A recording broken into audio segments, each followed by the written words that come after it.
বাঘকে আহত করলে কি তাকে পঙ্গু করা যায়? যুক্তরাষ্ট্র ও ইসরায়েল সেই ভুলটাই করল। বোমার পর বোমা, হামলার পর হামলা। তবু লৌহ মানব ইরান মাটিতে লুটিয়ে পড়েনি, বরং ধুলো ঝেড়ে উঠে দাঁড়িয়ে আছে আরো শক্তপোক্ত হয়ে। মার্কিন গোয়েন্দা সংস্থার নিজের গোপন প্রতিবেদনই এখন সাক্ষ্য দিচ্ছে সেই অবিশ্বাস্য পুনরুত্থানের। ওয়াশিংটনের দরবারে বিজয়ের ঢাক বাজানো হয়েছিল বেশ জোরে সোরে। ডোনাল্ড ট্রাম্প বারবার মাইকে এসে ঘোষণা দিয়েছেন ইরানের সামরিক শক্তি গুঁড়িয়ে দেওয়া হয়েছে, কিন্তু মাটির নিচে যে সত্য লুকিয়েছিল তা আর আড়ালে রইল না। নিউ ইয়র্ক টাইমস ফাঁস করে দিল সেই বিস্ফোরক তথ্য। চলতি মে মাসের গোড়ায় তৈরি মার্কিন গোয়েন্দা বিভাগের গোপন মূল্যায়নে স্পষ্ট লেখা আছে, ইরানের ভূগর্ভস্থ ক্ষেপণাস্ত্র ঘাঁটি ও মজুতের প্রায় 90% এখন আংশিক বা পুরোপুরি সচল। হরমুজ প্রণালীর পাশে থাকা 33টি ঘাঁটির মধ্যে 30টি ইরানের মুঠোয়। সামগ্রিকভাবে যুদ্ধ শুরুর আগের তুলনায় 70% ক্ষেপণাস্ত্র মজুত ও ভ্রাম্যমাণ উৎক্ষেপণ যন্ত্র এখনো অক্ষত। এ যেন শত্রুর নিজের মুখেই পরাজয়ের স্বীকারোক্তি। গত 28 ফেব্রুয়ারি থেকে 7 এপ্রিল টানা কয়েক সপ্তাহ মার্কিন ও ইসরায়েলি বোমার আঘাতে ইরানের আকাশ ধোঁয়ায় ঢেকে গিয়েছিল। বিশ্ব ভেবেছিল এবার বুঝি পারস্যের ঘোড়া মুখ থুবড়ে পড়ল, কিন্তু ইরান তখন মাটির নিচে নিজের শিকড় আরো গভীর করছিল। যুদ্ধকালে ইরান থেমে থাকেনি এক মুহূর্ত। পাল্টা হামলার পর পাল্টা হামলা, মধ্যপ্রাচ্যে মার্কিন ও ইসরায়েলের কৌশলগত লক্ষ্যবস্তুতে কমপক্ষে 100টি ধাপে আঘাত করেছে তেহরান। এক হাতে ঢাল, আরেক হাতে তলোয়ার, এটাই ইরানের যুদ্ধনীতি। এরপর যুদ্ধবিরতি এলো, কিন্তু ইরান বসে রইল না। আইআরজিসির অ্যারোস্পেস ফোর্সের commander brigadier general Majid Musavi তখন জানালেন এক চাঞ্চল্যকর কথা। যুদ্ধবিরতির সুযোগে ইরান ক্ষেপণাস্ত্র ও ড্রোনের উৎক্ষেপণ যন্ত্রের সংখ্যা যুদ্ধের আগের চেয়েও বাড়িয়ে নিয়েছে। মানে হামলাকারীরা যতটা ক্ষতি করলো তার চেয়ে বেশি পুষিয়ে নিয়েছে ইরান। ঘুঘু দেখেছো, ফাঁদ দেখোনি, এ প্রবাদ যেন ইরানের জন্যই তৈরি। তাক করা বন্দুক, টানা ঘোড়া। গত শনিবার মুসাভি দ্ব্যর্থহীন ভাষায় জানিয়ে দিলেন পরিস্থিতি। ইরানের অত্যাধুনিক ক্ষেপণাস্ত্র ও ড্রোন এখন পারস্য উপসাগরে মার্কিন লক্ষ্যবস্তু ও শত্রু জাহাজের দিকে তাক করে রাখা আছে, শুধু অপেক্ষা একটি নির্দেশের। চূড়ান্ত আদেশ পেলেই বাহিনীগুলো ঝাঁপিয়ে পড়তে প্রস্তুত। হরমুজ প্রণালী বিশ্বের সবচেয়ে কৌশলগত জলপথ, যেখান দিয়ে প্রবাহিত হয় বিশ্বের তেল সরবরাহের বিশাল অংশ। তার পাশে 30টি সক্রিয় ক্ষেপণাস্ত্র ঘাঁটি নিয়ে ইরান যেন দাঁড়িয়ে আছে দারোয়ানের মতো। এই প্রণালী বন্ধ হলে বিশ্ব অর্থনীতির কপালে যে বিপদ ঘনাবে সেটি ওয়াশিংটনও ভালো করে জানে। হোয়াইট হাউসের মুখপাত্র অলিভিয়া ওয়েলস অবশ্য এই গোয়েন্দা প্রতিবেদনকে নাকচ করার চেষ্টা করলেন। দাবি করলেন ইরান বুঝতে পারছে তাদের বর্তমান পরিস্থিতি টেকসই নয়। এমনকি যারা ইরানের শক্তি পুনরুদ্ধারের কথা বলছেন তাদের হয় বিভ্রান্ত, নয়তো আইআরজিসির মুখপাত্র বলে চিহ্নিত করলেন। কিন্তু এই যুক্তি খণ্ডন নিজেই খণ্ডিত, কারণ এই তথ্য কোনো ইরানি সূত্রের নয়। এ হলো মার্কিন গোয়েন্দা সংস্থার নিজের কথা। নিজের ঘরের আয়না যখন অন্য ছবি দেখাচ্ছে, তখন বাইরে সুন্দর মুখ দেখানো কঠিন।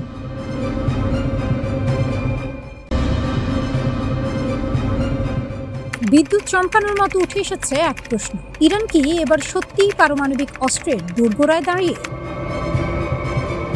ঘটনার শুরুটা বেশ নাটকীয়। যুক্তরাষ্ট্রের প্রেসিডেন্ট ডোনাল্ড ট্রাম্প ইরানের দেয়া প্রস্তাবকে সরাসরি আবর্জনা বলে উড়িয়ে দিলেন। কূটনীতির টেবিলে যেখানে শব্দগুলো সাধারণত মেপে বলা হয়, সেখানে এই ভাষা যেন আগুনে ঘি ঢালার মতো কাজ করলো। আর ঠিক তখনই ইরানের ভেতর থেকে এলো এক বিস্ফোরক ইঙ্গিত। প্রয়োজনে তারা ইউরেনিয়াম সমৃদ্ধকরণ 90% পর্যন্ত নিয়ে যেতে পারে। এখানেই খেলার মোড় ঘুরে যায়, কারণ 90% সমৃদ্ধ ইউরেনিয়াম মানেই তা অস্ত্র মানের। অর্থাৎ কথাটা সরাসরি না বললেও বার্তাটা পরিষ্কার। চাপ দিলে আমরা থামবো না, বরং আরো এগোবো। এটা যেন সেই পুরনো বাগধারা, পানিতে নামলে ভিজতেই হবে। ইরান জানিয়ে দিল যদি তাদের উপর আবার আঘাত আসে, তাহলে তারা আর পিছু হটার পথ দেখবে না। ইরানের পার্লামেন্টের জাতীয় নিরাপত্তা কমিশনের মুখপাত্র স্পষ্ট করে বলেছেন, দেশের নিরাপত্তা পরিস্থিতির উপর নির্ভর করেই পরবর্তী পদক্ষেপ নেওয়া হবে। ইব্রাহিম রেজাই নামের এই কর্মকর্তা সামাজিক মাধ্যমে লিখেছেন, 90% সমৃদ্ধকরণ এখন একটি সম্ভাব্য বিকল্প এবং সংসদ সেটি পর্যালোচনা করবে। অর্থাৎ ইরান এমন এক জায়গায় দাঁড়িয়ে যেখানে দুই দিকেই আগুন, একদিকে কূটনৈতিক চাপ, অন্যদিকে সামরিক হুমকি। কিন্তু এই চাপে পড়ে তারা ভেঙে পড়ছে না, বরং আরো সংগঠিত হচ্ছে। এখানেই ইরান নায়ক, কারণ ইতিহাস বলে যে দেশ নিজের অবস্থান থেকে এক চুলো সরে না, তাকে সহজে দমানো যায় না। ইরান ঠিক সেটাই করছে। তাদের পার্লামেন্ট স্পিকার মোহাম্মদ বাঘের গালিবাফ স্পষ্ট ভাষায় বলেছেন, ইরানের সশস্ত্র বাহিনী পুরোপুরি যুদ্ধের জন্য প্রস্তুত। যদি আবার সংঘাত শুরু হয়, তাহলে জবাব দেওয়া হবে, দাঁত ভাঙা জবাব। এই বক্তব্য শুধু হুমকি নয়, এটা আত্মবিশ্বাসের প্রতিফলন। গালিবাফ আরো বলেন, শত্রুরা যদি ভুল হিসাব করে, তাহলে যুদ্ধক্ষেত্রে তার ভয়াবহ মূল্য দিতে হবে। কথাটা শুনতে যতটা সাধারণ, ভেতরে তার বার্তা ততটাই গভীর। চোখ রাঙালে ভয় পাই না, আঘাত করলে জবাব দেব। এখানে একটা গুরুত্বপূর্ণ দিক আছে। ইরান তাদের ক্ষেপণাস্ত্র ও ড্রোন সক্ষমতার কথা সামনে এনেছে। এই সক্ষমতা রাতারাতি তৈরি হয়নি, বছরের পর বছর আত্মনির্ভরতার মাধ্যমে গড়ে উঠেছে এই শক্তি, যেন নিজের হাতে গড়া ঢাল যা ভাঙা সহজ নয়। অন্যদিকে যুক্তরাষ্ট্রও বসে নেই। ট্রাম্প প্রশাসন স্পষ্ট করে বলেছে ইরানকে কোনোভাবেই পারমাণবিক অস্ত্র পেতে দেয়া হবে না। এই অবস্থান নতুন নয়, কিন্তু এবার তার সঙ্গে যোগ হয়েছে সরাসরি সামরিক হুমকি। যুক্তরাষ্ট্রের কর্মকর্তারা বলছেন যুদ্ধবিরতি এখন লাইফ সাপোর্টে আছে, অর্থাৎ যে কোনো সময় সেটি ভেঙে পড়তে পারে। ট্রাম্প নিজেও জাতীয় নিরাপত্তা টিমের সঙ্গে বৈঠক করেছেন এবং নতুন করে সামরিক পদক্ষেপ নেওয়ার চিন্তা করছেন। সম্ভাব্য পদক্ষেপগুলোর মধ্যে রয়েছে ইরানের গুরুত্বপূর্ণ অবকাঠামোতে আবার হামলা, এমনকি হরমুজ প্রণালীতে নৌ অভিযান জোরদার করা। এটা সেই প্রণালী যাকে বলা হয় বিশ্বের জ্বালানি সরবরাহের লাইফলাইন। কিন্তু এখানেই আবার ইরানের শক্তি ফুটে ওঠে, কারণ ইরান ইতিমধ্যেই হরমুজে নিজেদের নিয়ন্ত্রণ শক্ত করেছে। অর্থাৎ তারা শুধু প্রতিরক্ষায় নেই, আক্রমণ ঠেকানোর জন্য প্রস্তুত। যেন দাবার বোর্ডে এমন এক খেলোয়াড় যে শুধু নিজের ঘুঁটি বাঁচায় না, প্রতিপক্ষের চালও আগেই বুঝে নেয়।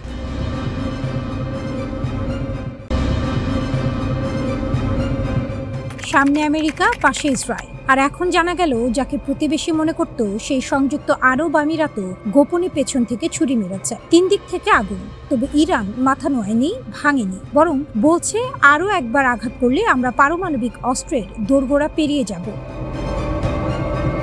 ওয়াল স্ট্রিট জার্নাল ফাঁস করেছে এক চাঞ্চল্যকর তথ্য। এপ্রিলের শুরুতে যখন ট্রাম্প যুদ্ধবিরতি ঘোষণা করছিলেন, ঠিক সেই সময় সংযুক্ত আরব আমিরাত পারস্য উপসাগরে ইরানের লাভান দ্বীপের তেল শোধনাগারে হামলা চালিয়েছে। বিশাল আগুন লেগেছে, কয়েক মাসের জন্য শোধনাগার বন্ধ হয়ে গেছে। আমিরাত স্বীকার করেনি, পেন্টাগন মন্তব্য করেনি, হোয়াইট হাউস চুপ। কিন্তু প্রমাণ কথা বলে। গবেষকরা ছবি শনাক্ত করেছেন ফরাসি মিরাজ যুদ্ধ বিমান এবং চীনা উইংলুং ড্রোন। এই দুটো অস্ত্রই আমিরাতের ভান্ডারে আছে, আর আমিরাতের বিমান বাহিনী অত্যন্ত শক্তিশালী। অত্যাধুনিক F-16 নজরদারি ড্রোন, রসদ ব্যবস্থাপনা। একজন অবসরপ্রাপ্ত মার্কিন জেনারেল বলেই দিয়েছেন, এত সক্ষম বিমান বাহিনী রেখে চুপ করে থাকবে কেন? ইরান ইতিমধ্যেই উপসাগরীয় দেশগুলোর ওপর চালিয়েছে ভয়ঙ্কর পাল্টা হামলা। শুধু UAEর দিকেই ছোড়া হয়েছে 2800 এর বেশি ক্ষেপণাস্ত্র আর ড্রোন। সংখ্যা শুনলেই বোঝা যায় এটা কোনো সতর্কবার্তা ছিল না, এটা ছিল সরাসরি চ্যালেঞ্জ। এখানে ইরান যেন সেই বাঘ যাকে কোণঠাসা করা হয়েছিল, আর সে এবার দাঁত নখ বের করে লড়াই নেমেছে। মরার উপর খাড়ার ঘা হয়ে এসেছে এই হামলাগুলো, যা UAEর অর্থনীতি, পর্যটন আর বিমান চলাচলকে কাঁপিয়ে দিয়েছে ভেতর থেকে। কিন্তু প্রশ্ন হলো, ইরান কেন এতটা আক্রমণাত্মক হলো? উত্তরটা লুকিয়ে আছে কৌশলে। যুদ্ধের শুরুতে উপসাগরীয় দেশগুলো বলেছিল তারা নিরপেক্ষ থাকবে, নিজেদের আকাশসীমা ব্যবহার করতে দেবে না যুক্তরাষ্ট্রকে। কিন্তু বাস্তবের খেলায় দেখা গেল ভিন্ন চিত্র। যুক্তরাষ্ট্র আর ইসরায়েলের সঙ্গে ঘনিষ্ঠ সম্পর্ক রেখে তারা কার্যত একপাশে দাঁড়িয়ে গেল। ইরান সেটা বুঝেছিল, আর তাই চোখের বদলে চোখ নীতিতে শুরু হয় পাল্টা আঘাত। ইরান চেয়েছিল একটা বার্তা দিতে, যে কেউ যদি তার বিরুদ্ধে যায় তাকে মূল্য দিতে হবে। এখানে ইরান উঠে আসে নায়কের আসনে, কারণ সামরিক শক্তির বিচারে UAE অনেক ছোট। কিন্তু তবুও যদি সত্যি তারা ইরানের মাটিতে হামলা চালিয়ে থাকে, তাহলে সেটা প্রমাণ করে ইরান এমন এক শক্তি যাকে সরাসরি মোকাবিলা করার সাহস খুব কম দেশেরই আছে। তাই যুদ্ধটা হচ্ছে ছায়ায়, পর্দার আড়ালে। বিশ্লেষকরা বলছেন এটা মধ্যপ্রাচ্যের রাজনীতিতে এক নতুন অধ্যায়, কারণ কোনো আরব দেশ সরাসরি ইরানে হামলা চালালে সেটা শুধু সামরিক ঘটনা নয়, এটা কূটনৈতিক ভূমিকম্প। ইরান এখন চেষ্টা করবে এই ফাটল আরো বড় করতে, আরব দেশগুলোর মধ্যে বিভাজন তৈরি করতে। কারণ একত যেখানে শক্তি, বিভক্তি সেখানে দুর্বলতা। এই পুরনো সত্যটা ইরান খুব ভালো করেই জানে। আরেকটা রহস্যও সামনে এসেছে। মার্চ মাসে ইরানের আকাশে দেখা যায় অচেনা যুদ্ধ বিমান। পরে বিশ্লেষণে ধরা পড়ে সেগুলো মিরাজ ফাইটার জেট আর উইংলুং ড্রোন। এই দুই অস্ত্রই ব্যবহার করে আরব আমিরাত।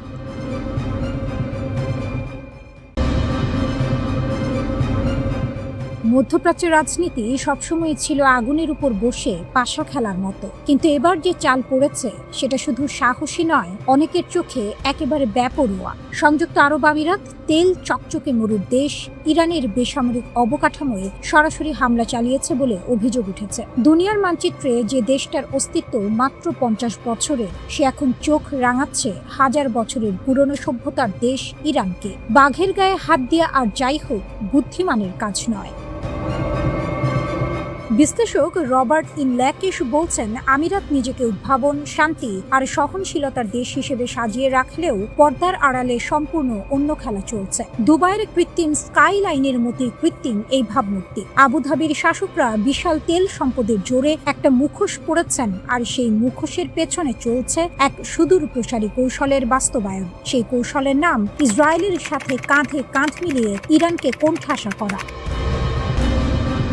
আমিরাতের সবচেয়ে চালাক চাল হলো নিজেকে একই সাথে নিরপেক্ষ ও ভুক্তভোগী দেখানো আর ভেতরে ভেতরে সক্রিয় যোদ্ধার ভূমিকা পালন করা। একদিকে তারা বিশ্বমঞ্চে বলছে আমরা শান্তি চাই, অন্যদিকে মার্কিন ইসরায়েলি জোটকে ইরানে হামলার জন্য নিজেদের ভূখণ্ড ব্যবহারের অনুমতি দিচ্ছে। ইরানের ড্রোন ও ক্ষেপণাস্ত্র মোকাবিলায় আমিরাতের আকাশ প্রতিরক্ষা ব্যবস্থা এখন ইসরায়েলের সঙ্গে সম্পূর্ণ একীভূত। এমনকি আমিরাতের মালিকানাধীন উইং লুং 2 ড্রোন ইরানের আকাশসীমা পর্যবেক্ষণ করে ইসরায়েলকে তথ্য সরবরাহ করছে বলে অভিযোগ। দুমুখ সাপের মতো এই নীতি, একদিকে হাসি মুখ, আরেকদিকে বিষ দাঁত।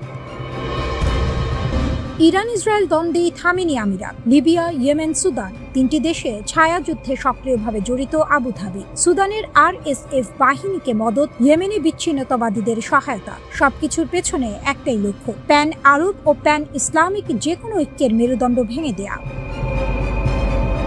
মুসলিম ব্রাদারহুড বা ইসরায়েল আমেরিকার আধিপত্যকে যে কেউ চ্যালেঞ্জ করুক, আমিরাত তাদের বিরুদ্ধে। এটা লুকানো নীতি নয়, এটা আমিরাতের প্রকাশ্য এজেন্ডা। আব্রাহাম অ্যাকর্ডস এর মাধ্যমে শুধু নিজেরাই ইসরায়েলের সাথে চুক্তি করেনি, সুদান আর মরক্কোকেও সেই পথে টেনে এনেছে। এ যেন আগুনে তেল ঢালার প্রতিযোগিতায় নেমেছে আমিরাত, নিজের হাত পুড়বে কিনা সেই হিসাব না করে।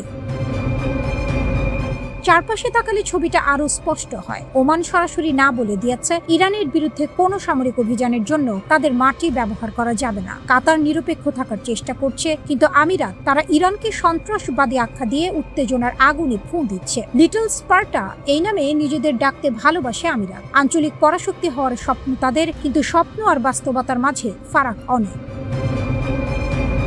ইরান হলো এমন একটি দেশ যে দশকের পর দশক নিষেধাজ্ঞা সহ্য করেও টিকে আছে, যার হাত অনেক দূর পর্যন্ত পৌঁছায়, লেবানন থেকে ইরাক, ইয়েমেন থেকে সিরিয়া। আমিরাতের তেলের কূপ আর পর্যটন শিল্প ইরানের একটি সফল পাল্টা আঘাত সইতে পারবে কিনা সেটা ভাববার বিষয়। বাঘের গায়ে হাত দিলে বাঘ ঘুরে দাঁড়ায়, সেই পুরনো সত্যটা আমিরাত ভুলে গেছে কিনা সময় বলে দেবে।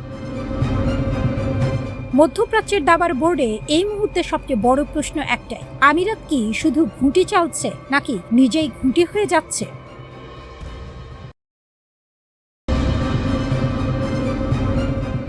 হরমুজের নীল জলের নিচে এখন নিঃশব্দে ঘুরে বেড়াচ্ছে ইরানের নতুন অস্ত্র। চোখে দেখা যায় না, রাডারে ধরা কঠিন, কিন্তু যখন আঘাত করবে তখন বোঝার সময় থাকবে না। ইরানের বিপ্লবী গার্ড করে নৌবাহিনী হরমুজ প্রণালীতে মোতায়েন করেছে দেশীয় প্রযুক্তিতে তৈরি হালকা বিশেষ সাবমেরিন, যাদের নাম দেওয়া হয়েছে পারস্য উপসাগরের ডলফিন। ইরানি নৌবাহিনীর কমান্ডার অ্যাডমিরাল শাহরাম ইরানি এক ভাষণে পরিষ্কার জানিয়ে দিয়েছেন, এই সাবমেরিনগুলো শুধু প্রদর্শনীর জন্য নয়, দীর্ঘ সময় সমুদ্রের গভীরে সমুদ্র তলে অবস্থান করে শত্রুর জাহাজ বাঁধা দেয়া এবং প্রয়োজনে ধ্বংস করা, এটাই এদের কাজ। হরমুজের বিস্তীর্ণ জলরাশি জুড়ে ছড়িয়ে পড়ার ক্ষমতা রাখে এই ডলফিনের দল। সম্প্রতি দেনা ডেস্ট্রয়ারের শহীদদের স্মরণে আয়োজিত এক অভিযানে এই সাবমেরিনগুলো জলের উপরে উঠে এসে প্রদর্শনীমূলক মহড়া দেখালো, তারপর আবার নিঃশব্দে মিলিয়ে গেল গভীরে, যেন সংকেত দিল আমরা আছি, আমরা অপেক্ষা করছি। এটা শক্তির বার্তা, এটা ইরানের, আমাদের ঘরে ঢুকলে পরিণতি বুঝবে। উপর দিয়ে ইরান যখন ক্ষেপণাস্ত্র ও ড্রোনের হুমকি দিচ্ছে, নিচে তখন ডলফিনেরা জলের তলায় জাল বুনছে। এটা কাকতালীয় নয়, এটা পরিকল্পিত কৌশল।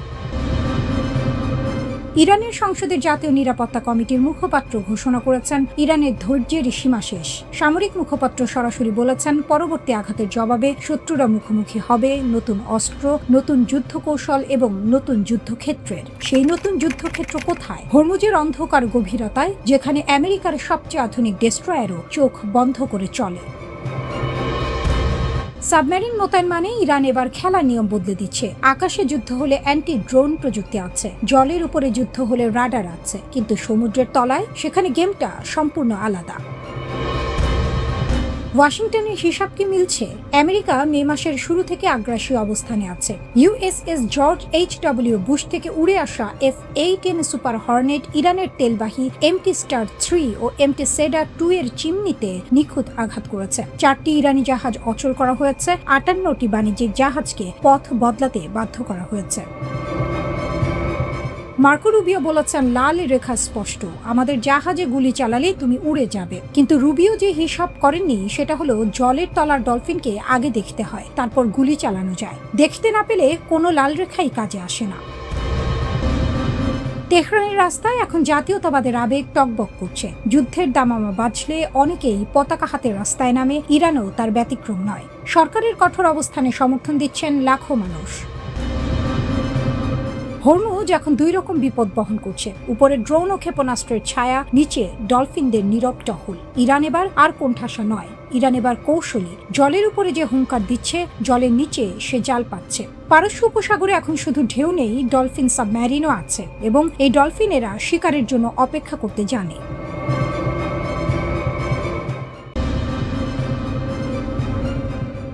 সিংহের গর্জনে কাঁপল হরমুজ, পিছু হটল মার্কিন রণতরী। আমেরিকার প্রজেক্ট ফ্রিডমের জবাবে ইরানের লৌহ কঠিন বার্তা, হরমুজ প্রণালী পৃথিবীর সবচেয়ে উত্তেজনাপূর্ণ জলপথগুলোর একটি, আবারও রণক্ষেত্রের রূপ নিল। এ পথ দিয়ে বিশ্বের তেলবাহী জাহাজের বড় অংশ চলাচল করে, আর এই পথের চাবিকাঠি এখন ইরানের হাতে। সে হাত আরো শক্ত হয়ে উঠল। ইরানি নৌবাহিনী দাবি করল তারা মার্কিন যুদ্ধজাহাজকে হরমুজের মুখ থেকেই ফিরিয়ে দিয়েছে। ওয়াশিংটন যখন প্রজেক্ট ফ্রিডম নামে এক মিশনের ঢাক পেটাচ্ছে, তেহরান তখন সেই ঢাকের জবাব দিল কামানের গোলায়। অন্তত তাদের দাবি তাই। ইরানি নৌবাহিনী জানিয়ে দিল দ্রুত ও কঠোর সতর্কবার্তা দিয়ে মার্কিন জায়নবাদী রণতরীগুলোকে প্রণালীতে ঢুকতেই দেওয়া হয়নি। দেশটির আধা সরকারি বার্তা সংস্থা ফার্স আরও এক ধাপ এগিয়ে জানালো, জাস্ক বন্দরের কাছে একটি যুদ্ধজাহাজে 2টি ক্ষেপণাস্ত্র আঘাত এনেছে। ইরানের সশস্ত্র বাহিনীর সম্মিলিত command major general Ali Abdullahi বলেছেন, আমরা সতর্ক করছি, কোনো বিদেশি সশস্ত্র বাহিনী, বিশেষত আগ্রাসী মার্কিন সেনাবাহিনী যদি হরমুজ প্রণালীর দিকে এগোনোর সংকল্প করে, তাহলে আমরা হামলা চালাবো। অন্যদিকে মার্কিন সেন্ট্রাল কমান্ড সাফ জানিয়ে দিয়েছে এসব দাবি সত্য না। তাদের কোনো নৌযানে হামলা হয়নি, কোনো জাহাজ ফিরেও যায়নি। এক্সিওসের সাংবাদিক বারাক রাভিদ জানিয়েছেন, মার্কিন কর্মকর্তারা তাৎক্ষণিকভাবে ফার্সের খবর নাকচ করে দিয়েছেন। রয়টার্স কোনো পক্ষের দাবিরই সত্যতা যাচাই করতে পারেনি। সত্যিটা কি তা এখনো কুয়াশার আড়ালে। কিন্তু দাবি পাল্টা দাবির এই ডামাডোলের চেয়েও বড় কথা হলো পরিস্থিতির মারপ্যাচ। গত 28 ফেব্রুয়ারি যুক্তরাষ্ট্র ও ইসরায়েলের যৌথ হামলায় যুদ্ধ শুরু হওয়ার পর থেকে ইরান হরমুজ কার্যত বন্ধ করে রেখেছে। 2 মাসেরও বেশি সময় ধরে পারস্য উপসাগরে শত শত জাহাজ আটকা পড়ে আছে, যেন বিশাল এক পুকুরে মাছ ধরা পড়েছে জালে। এ অবস্থায় প্রেসিডেন্ট ট্রাম্প কাঁধে মানবতার পতাকা তুলে ঘোষণা দিলেন প্রজেক্ট ফ্রিডমের। বললেন, আটকা পড়া জাহাজগুলোতে খাবার ফুরিয়ে আসছে, নাবিকদের জীবন বিপন্ন। তবে কোন দেশগুলো সাহায্য চেয়েছে, ঠিক কিভাবে অভিযান চালানো হবে, সেসব প্রশ্নের উত্তর তিনি ধোঁয়াশার মধ্যেই রেখে দিলেন। মার্কিন সেন্টকম জানালো 15,000 সেনা ও শতাধিক বিমান নিয়ে তারা প্রস্তুত। তেহরান কিন্তু এক মুহূর্ত সময় নষ্ট করেনি। ট্রাম্পের ঘোষণার পরপরই ইরানের সশস্ত্র বাহিনীর কমান্ড বজ্র কণ্ঠে জানিয়ে দিল, হরমুজের নিরাপত্তা তাদের হাতে। এখানে ঢুকতে হলে তাদের সামরিক বাহিনীর সাথে সমন্বয় করতে হবে। যে কোনো হুমকির কঠোর জবাব দেওয়া হবে, একথা তারা বললেন সরাসরি, কোনো রাখ ঢাক না রেখে। পাশাপাশি আরেকটি ঘটনা পরিস্থিতিকে আরো ঘোলাটে করে তুলল। ট্রাম্পের ঘোষণার কিছুক্ষণ পরেই হরমুজের কাছে একটি তেলবাহী ট্যাঙ্কারে আঘাত হানল কয়েকটি অজ্ঞাত প্রজেক্টাইল। পরে সংযুক্ত আরব আমিরাত নিশ্চিত করল, ফুজাইরা থেকে 78 নটিক্যাল মাইল দূরে ওই ট্যাঙ্কারে ড্রোন হামলা হয়েছে। তবে সব নাবিক অক্ষত আছেন। হরমুজ এখন এক তপ্ত কড়াই। একদিকে বিশ্বের সবচেয়ে শক্তিশালী নৌবাহিনী, অন্যদিকে নিজের ঘরের দোরগোড়ায় দাঁড়িয়ে লড়তে বদ্ধপরিকর ইরান। মাঝখানে আটকে শত শত জাহাজ, অপেক্ষায় লক্ষ লক্ষ মানুষ। এই দাবা খেলায় পরের চাল কার, সেটাই এখন কোটি টাকার প্রশ্ন।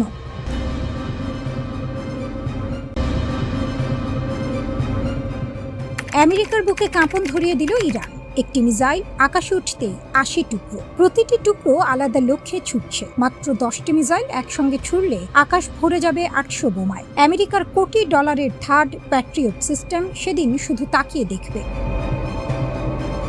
এই দৃশ্য এখন আর কল্পনা নয়, ইরান নিজেই এই সক্ষমতার কথা ঘোষণা করেছে বিশ্বের সামনে। ইরানের পার্লামেন্টের 90 নম্বর কমিটির deputy head Hussein Ali Hajji মাইক্রোফোনের সামনে দাঁড়িয়ে যা বললেন তা শুনে বিশ্বের সামরিক বিশ্লেষকরা চুপ হয়ে গেছেন। তিনি বললেন, ইসলামিক রিপাবলিকের কাছে এমন মিসাইল আছে যা আঘাত হানার আগেই 80টি পৃথক বোমায় বিভক্ত হয়ে যায়। একসঙ্গে 10টি ছুড়লে 800টি বোমা একযোগে ছুটবে লক্ষ্যের দিকে।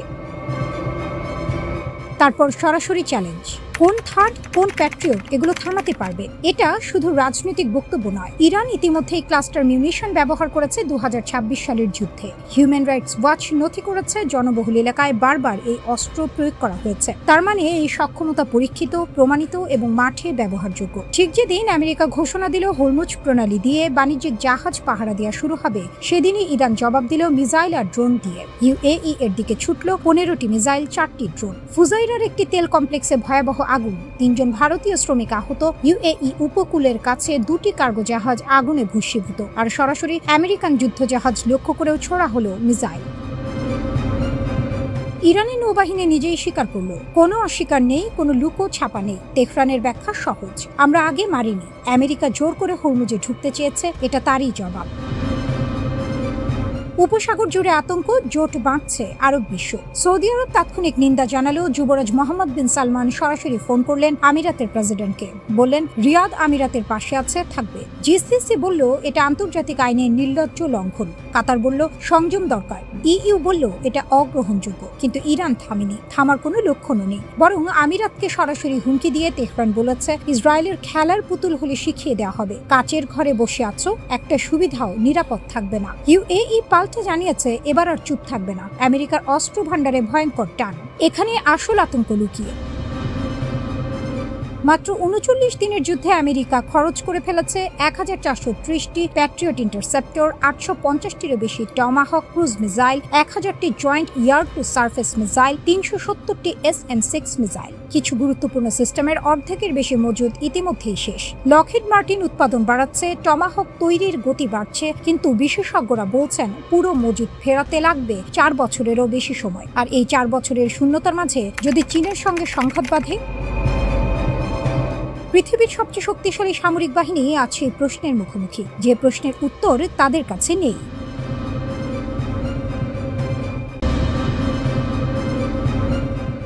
1945 সালের আগস্ট মাস, জাপানের হিরোশিমার আকাশে একটি বিমান, তারপর একটা ঝলক, মাত্র একটি বোমায় মুহূর্তের মধ্যে শেষ হয়ে গেল 80,000 মানুষের জীবন।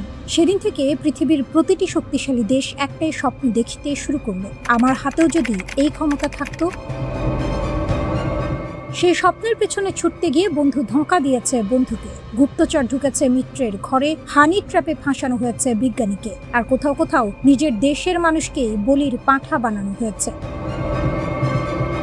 গল্পের শুরু 1938 সালে। জার্মান বিজ্ঞানীরা আবিষ্কার করলেন পারমাণবিক ফিশন, পরমাণু ভেঙে অকল্পনীয় শক্তি বের করার পদ্ধতি। সেই খবর পৌঁছে গেল আইনস্টাইনের কানে। তিনি সঙ্গে সঙ্গে চিঠি লিখলেন আমেরিকার প্রেসিডেন্টকে, হিটলার এই জ্ঞান দিয়ে পৃথিবী শেষ করে দিতে পারে। শুরু হলো ম্যানহাটন প্রজেক্ট। আমেরিকা, ব্রিটেন, কানাডার সেরা বিজ্ঞানীরা একসঙ্গে, অঢেল অর্থ, গোপন ল্যাব। 1945 সালে নিউ মেক্সিকোতে প্রথম পরীক্ষায় সাফল্য, আর তারপরই হিরোশিমা, নাগাসাকি। যুদ্ধ শেষ হলো, কিন্তু নতুন এক রেস শুরু হলো।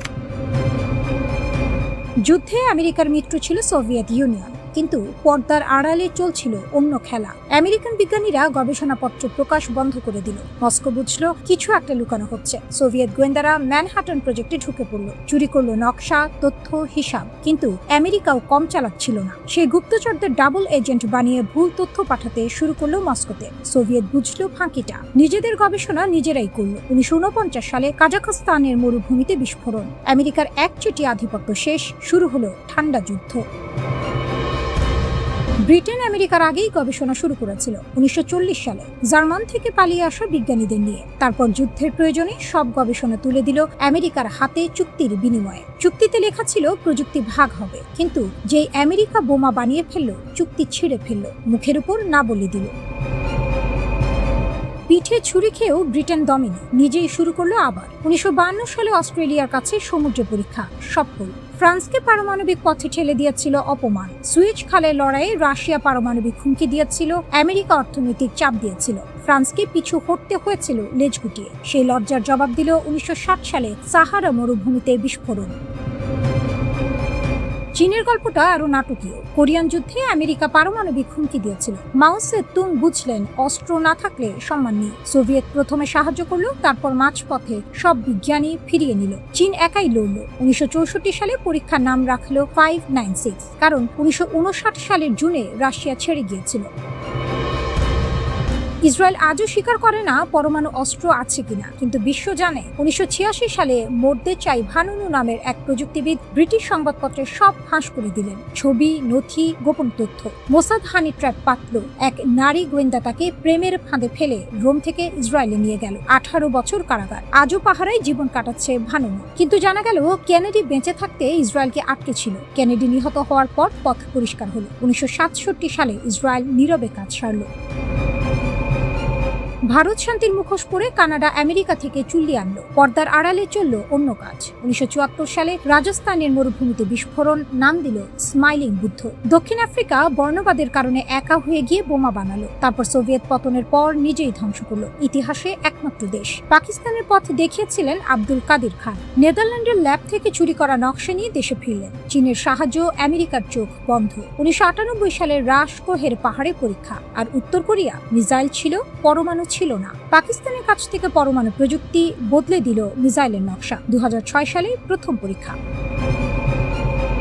10টা দেশের 10টা গল্প। প্রতিটিতে বিশ্বাসঘাতকতা, গোপনীয়তা আর অপমানের আগুনে জন্ম নেওয়ার সংকল্প। কিন্তু এই রেস কি শেষ হয়েছে? বিশেষজ্ঞরা বলছেন পরের নম্বর ইরানের। মধ্যপ্রাচ্যের একমাত্র পারমাণবিক শক্তি ইসরায়েল তাকে ঠেকাতে মরিয়া। আর ইরান যদি সফল হয়, সৌদি আরবের যুবরাজ MBS আগেই বলে রেখেছেন, আমরাও পিছিয়ে থাকবো না। পৃথিবীর সবচেয়ে ভয়ঙ্কর খেলাটা এখনো চলছে।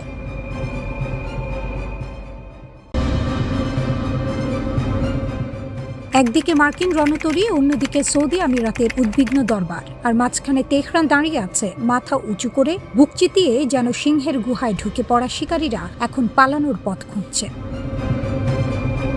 সংযুক্ত আরব আমিরাতের ফুজাইরা বন্দরের আকাশে হঠাৎ ড্রোনের ঝাঁক। ইরানের ক্ষেপণাস্ত্র ও ড্রোন হামলায় কাঁপল 15টি আকাশপথ। আমিরাতের বিমান প্রতিরক্ষা ব্যবস্থা 15টি ক্ষেপণাস্ত্র ও 4টি ড্রোন প্রতিহত করার চেষ্টা করল। তবু বেঁচে যাওয়া একটি ড্রোন এসে বিঁধল ফুজাইরার তেল স্থাপনায়। আগুন ধরে গেল।